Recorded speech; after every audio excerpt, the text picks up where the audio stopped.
அனைவருக்கும் வணக்கம். இந்து முன்னணி சார்பில் மதுரையில் ஜூன் 22ஆம் தேதி முருகபக்த மாநாடு நடைபெற இருக்கின்றது. ஒவ்வொரு இந்துக்களுக்கும் பெரும் படக்கூடிய விஷயமாகுது. அதில் நான் பெருமாள் பக்தர்ன்றதுனால ஆண்டாளம்மா திருப்பாவையில் அந்த 40 பாசுரத்தில் முருகனை பற்றி நிறைய இடத்துல சொல்கிறார்.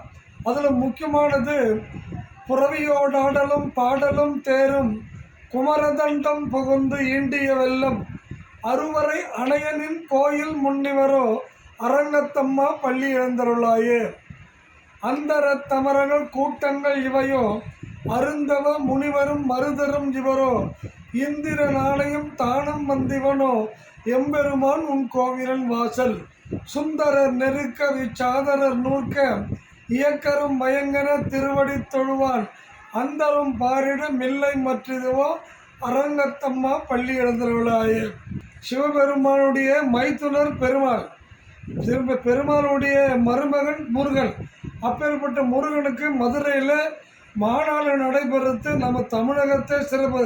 தமிழகத்தில் 8 கோடி மக்களுக்கும் பெருமக்கூடிய விஷயமா இருக்குது. ஆகவே இந்த மாநாட்டில் கலந்து ஒவ்வொருத்தரும் முருகன் அருள் பெறுமாறு தாய்முடன் கேட்டுக்கொள்கின்றேன்.